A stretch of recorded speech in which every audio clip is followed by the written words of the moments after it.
Fundamental rights तो concept कहाँ से लिया है, यूएसए से, और पार्ट 3 में ऐड किया गया है, आर्टिकल 12 से लेकर 35 तक है। और फंडामेंटल राइट जस्टिसिएबल है, यानी कि इनका उल्लंघन होने पर न्याय मिलेगा, और एनफोर्सिएबल बाई कोर्ट्स हैं, यानी कि कोर्ट इंटरफेयर करेगा अगर इनका उल्लंघन हुआ तो। ठीक है, तो ये हम देख चुके हैं। शुरुआत में 7 फंडामेंटल राइट थे और बाद में राइट टू प्रॉपर्टी को 1978 में हटा दिया, इसको लीगल राइट बना दिया है। अभी फिलहाल 6 फंडामेंटल राइट्स हैं। ठीक है, एनसीईआरटी में देख लेते हैं। तो ये देखो, ये बता दिए मैंने आपको।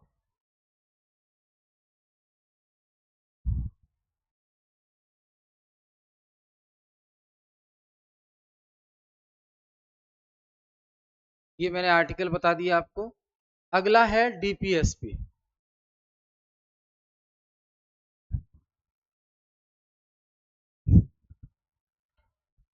डीपीएसपी अगली विशेषता क्या है, डीपीएसपी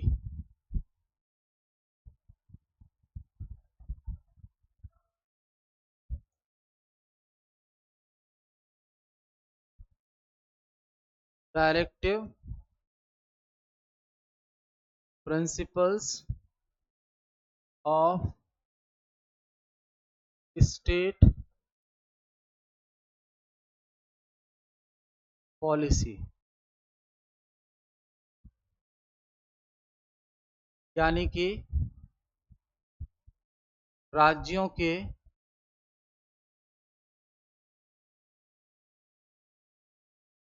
नीति निदेशक तत्व। ये तो देखो भाई, ध्यान रखना, ये क्या है, तो ये एक तरह से क्या है, निर्देश है, गाइडलाइंस है, निर्देश है संविधान के द्वारा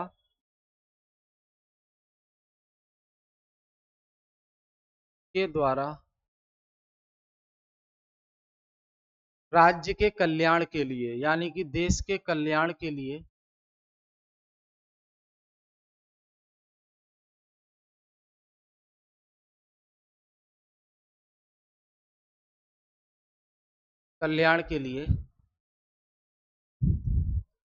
किसको दिए गए हैं, सरकार को।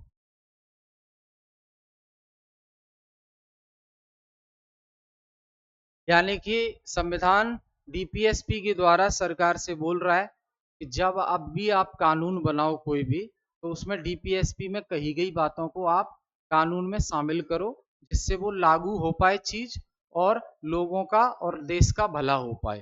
ठीक है, सोशल वेलफेयर हो पाए, स्टेट का वेलफेयर हो पाए। अब बात आती है, ये कॉन्सेप्ट हमने कहां से लिया है, डीपीएसपी का कॉन्सेप्ट हमने आयरलैंड से लिया है।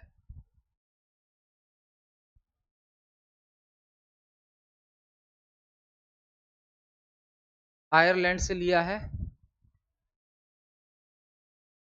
ये एनफोर्सिएबल नहीं है,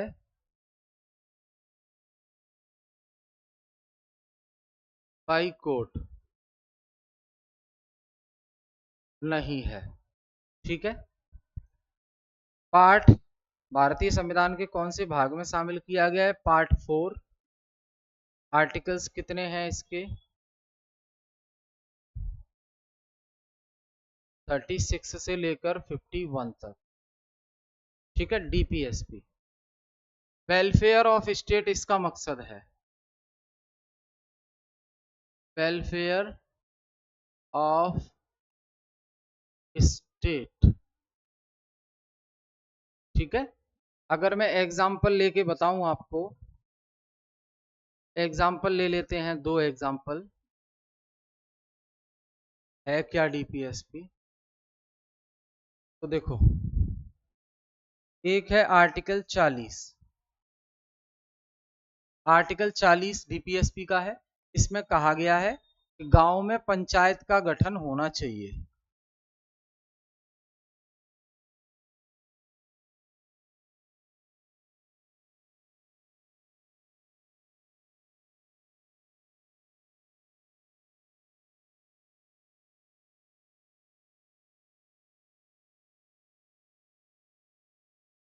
ये बोल दिया। अब ये कोई कानून तो है नहीं, निर्देश है। अब कानून कब बनेगा? जब सरकार इसको ध्यान में देके कानून बनाएगी, इम्प्लीमेंट करेगी। तो हम इम्प्लीमेंट कर चुके हैं इसको। इसको हमने 73वें संविधान संशोधन से, 73rd संविधान संशोधन 1992 के द्वारा लागू कर दिया है। अब गांव में पंचायत के चुनाव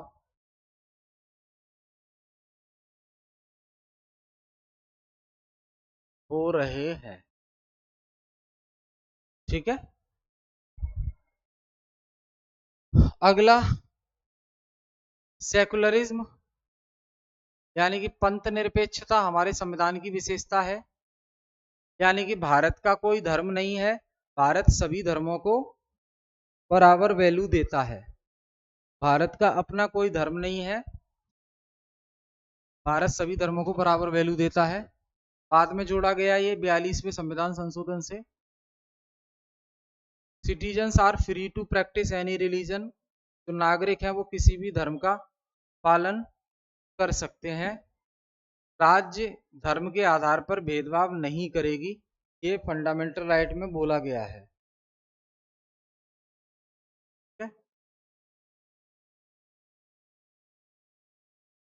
निष्कर्ष देखें हम क्या निकलता है। Indian constitution is a living document.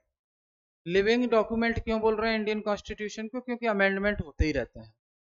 It provides a framework for governance, सरकार कैसे चलानी है ये पूरा तरीका बताता है। इट प्रोटेक्ट सिटीजन्स राइट, नागरिकों के अधिकारों की सुरक्षा प्रदान करता है।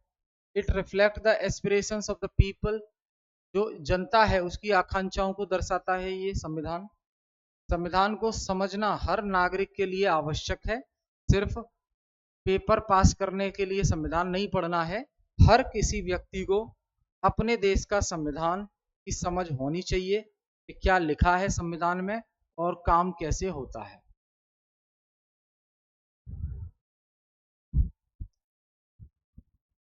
फिर है आपका parliamentary government, chapter 10 parliamentary government.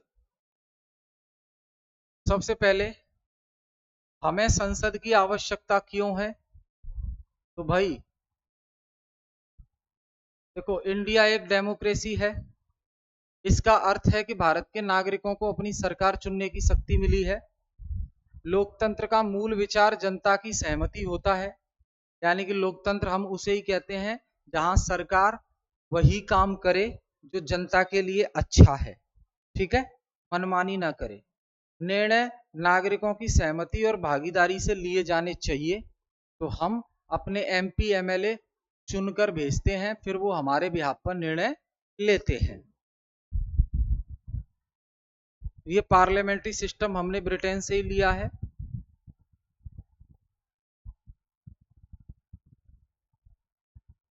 संसद भारत में इस लोकतांत्रिक सिद्धांत का भौतिक और प्रतीकात्मक रूप है। ठीक है, डेमोक्रेटिक प्रिंसिपल इन इंडिया। यह देश की सर्वोच्च विधायी संस्था है, यानी कि पूरे देश के लिए कानून बनाने का काम जो बॉडी करती है उसे हम संसद बोलते हैं। अब है आपका, why should people decide the historical contest. देखो, जनता को निर्णय क्यों लेना चाहिए? जनता को सरकार के निर्णयों में भागीदारी क्यों लेनी चाहिए? तो देखो भाई, जब औपनिवेशिक शासन था हमारे, हम गुलाम थे ब्रिटिश के, तो ब्रिटिश शासन के दौरान भारतीय सरकार से डर कर रहते थे। ब्रिटिश सरकार जब चलती थी भारत में, तो जो भारत के लोग थे वो ब्रिटेन, वो तब की भारत की सरकार से डर कर रहते थे। वे शासकों द्वारा लिए गए कई निर्णयों से सहमत नहीं होते थे और उन्हें दबा दिया जाता था। मनमाने कानूनों का सामना करना पड़ता था, जैसे रॉलेट एक्ट आया था, है ना, रॉलेट कानून। उनका कोई प्रतिनिधित्व तो नहीं करता था। एग्जाम्पल, रॉलेट एक्ट 1919 बिना मुकदमे के गिरफ्तारी की अनुमति देता था। तो इसको भारतीय लोगों ने काला कानून कहा और इसका विरोध किया और रॉलेट सत्याग्रह, सॉल्ट सत्याग्रह किया। टैक्स से छूट पाने के लिए गांधी जी ने दांडी यात्रा की, सबने अवज्ञा आंदोलन, सॉल्ट सत्याग्रह, नमक सत्याग्रह किया, है ना। तो लेकिन उन्हें दबा दिया जाता था। अब अपनी सरकार होगी तो वो जनता की सहमति से काम करेगी। स्वतंत्रता संग्राम के टाइम पे स्वतंत्रता आंदोलन के नेताओं ने एक नए भारत की कल्पना की थी कि हम ऐसा भारत बनाएंगे जिसमें आज जो जनता परेशान हो रही है ब्रिटिशर्स के अधीन, वैसा ना हो। ऐसी सरकार चाहते थे जो जनता की आवश्यकताओं के प्रति संवेदनशील हो। उन्होंने ऐसी व्यवस्था के लिए संघर्ष किया जिसमें नागरिक डिसीजन मेकिंग में भाग ले पाए और उनकी सहमति से ही निर्णय हो। एक निश्चित आयु के व्यक्ति को वोट देने का अधिकार मिल गया। शुरुआत में यह उम्र 21 साल थी, लेकिन बाद में 18 कर दी गई 1989 में। यह अधिकार जाति, धर्म, लिंग या आर्थिक स्थिति के भेदभाव के बिना दिया गया। यह राजनीतिक समानता सुनिश्चित करता है। यह प्रत्येक नागरिक को अपने प्रतिनिधि चुनने की शक्ति देता है।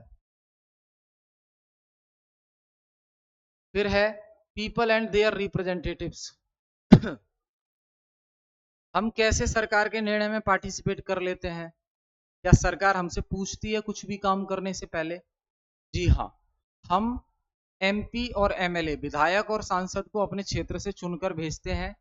फिर वो सरकार में शामिल होकर हमारे आधार पर निर्णय लेते हैं, यानी कि हमारा सहमति और असहमति बताते हैं। सभी नागरिकों के लिए प्रतिनिधि सीधे निर्णय लेना संभव नहीं है। हर नागरिक जाके पार्टिसिपेट करे वो संभव नहीं है, क्योंकि भारत एक बहुत विशाल देश है। एक लगभग 146 करोड़ जनसंख्या, तो सबसे तो नहीं पूछ सकते। नागरिक अपने बिहाफ पर निर्णय लेने के लिए अपने प्रतिनिधि चुनते हैं, विधायक, एमपी, एमएलए, है ना, वो निर्णय लेते हैं। इलेक्शन टाइम टू टाइम होते हैं, लोग वोट करते हैं, एमपी को इलेक्ट किया जाता है और पार्लियामेंट बनती है। पार्लियामेंट फिर देश के लिए कानून बनाती है और संसद जो है जनता के प्रति उत्तरदायी होती है। उन्हें संसद में अपने निर्वाचन क्षेत्र की समस्याएं उठाने का अधिकार है। जिस क्षेत्र से प्रतिनिधि चुनाव जीत कर गया है उस क्षेत्र की समस्याएं उठाना उसका काम है। अगर उस क्षेत्र की समस्याओं का ध्यान रखेगा वो, इसका मतलब वहां की जनता खुश रहेगी। पार्लियामेंट के काम क्या है? देखो भाई, नेशनल गवर्नमेंट बनाने में पार्लियामेंट का योगदान है। लोकसभा के चुनाव से ही देश में सरकार बनती है। जिस पार्टी को बहुमत मिलता है उसी पार्टी की तरफ से प्रधानमंत्री बनता है और वो सत्तारूढ़ पार्टी कहलाती है। बाकी के जो पार्टी है वो विपक्षी पार्टी कहलाती हैं, ऑपोजिशन।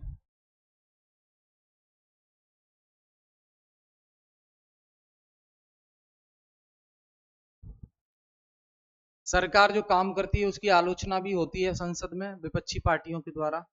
ठीक है। पार्लियामेंट के प्रति रिस्पॉन्सिबल कौन होता है? कार्यपालिका यानी कि एग्जीक्यूटिव। पार्लियामेंट गवर्नमेंट पर ध्यान रखती है।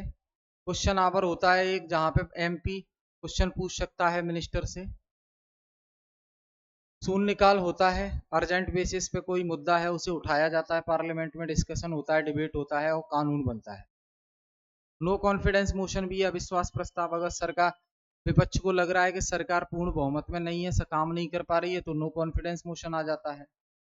Financial control, consolidated fund of India, Bharat की संचित निधि से पैसा निकालने के लिए सरकार को पार्लियामेंट की, संसद की सहमति जरूरी होती है। संसद की अनुमति के बिना कोई भी पैसा खर्च नहीं कर सकती सरकार। कानून बनाने का काम तो है ही इसका। लोकसभा राज्यसभा में बिल पास हो जाता है, राष्ट्रपति उस पर साइन कर देते हैं, तो ये कानून बनाने की शक्ति है पार्लियामेंट की।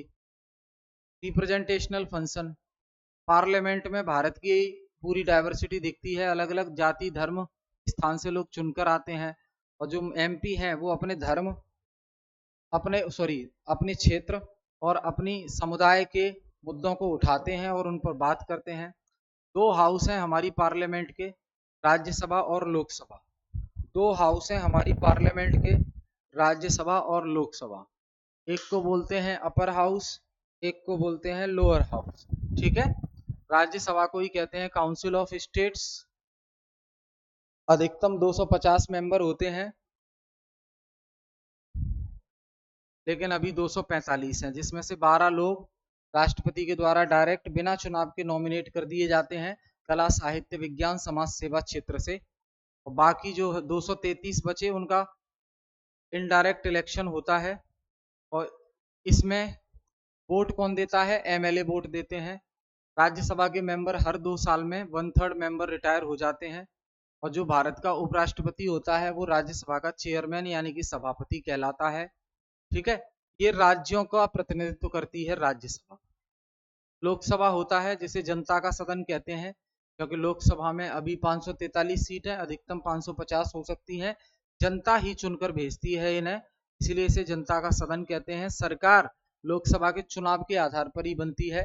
लोकसभा के चुनाव में सब 50% से ज्यादा सीट जिस पार्टी की आ जाती है उसकी सरकार बन जाती है। पार्लियामेंट में जो लोग बैठे होते हैं उन्हें क्या बोला जाता है?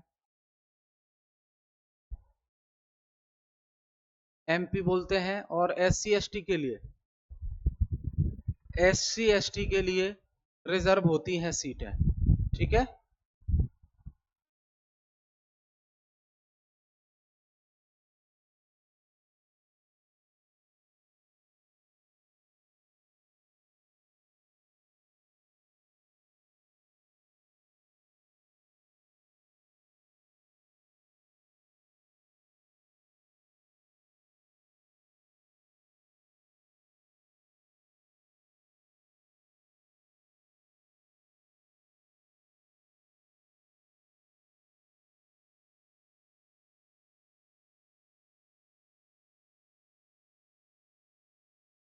ठीक है, तो ये याद रखना है आपको।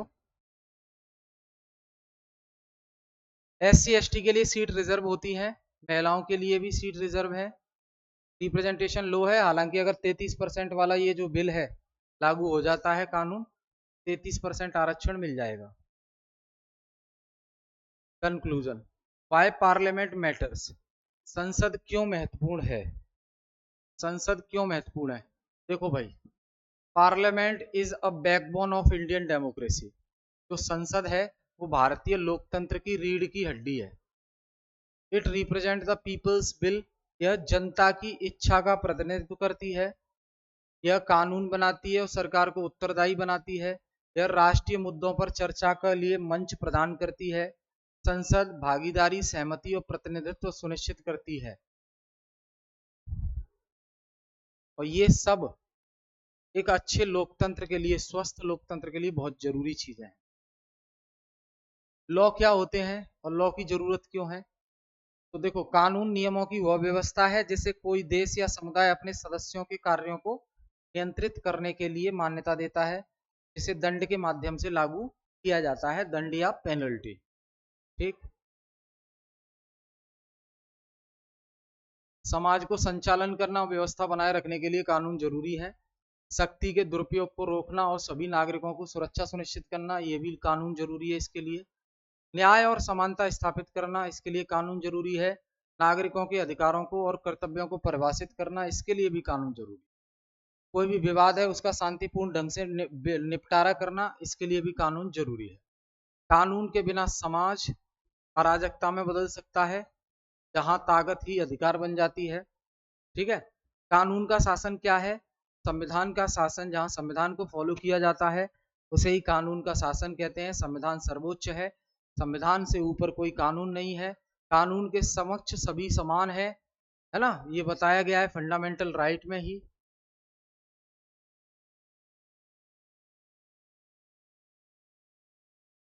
अब कानून कैसे बनते हैं ये मैं बता चुका आपको, राज्यसभा लोकसभा में पास होकर राष्ट्रपति साइन कर देता है और वो कानून बन जाता है। क्या याद रहेगा? दोनों सदनों में पास होगा।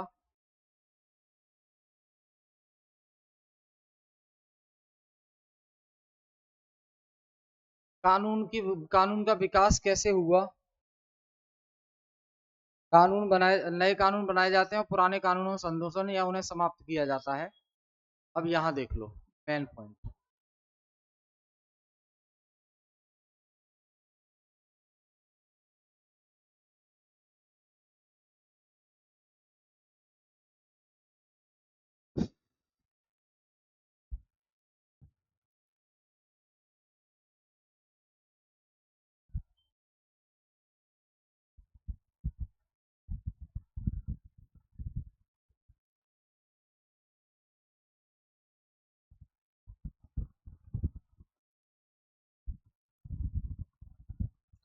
ये देखो आगे, अंडरस्टैंडिंग अवर क्रिमिनल जस्टिस सिस्टम, हमारी आपराधिक न्याय प्रणाली कैसी है, क्रिमिनल जस्टिस सिस्टम, यहाँ से हम पढ़ेंगे नेक्स्ट क्लास में।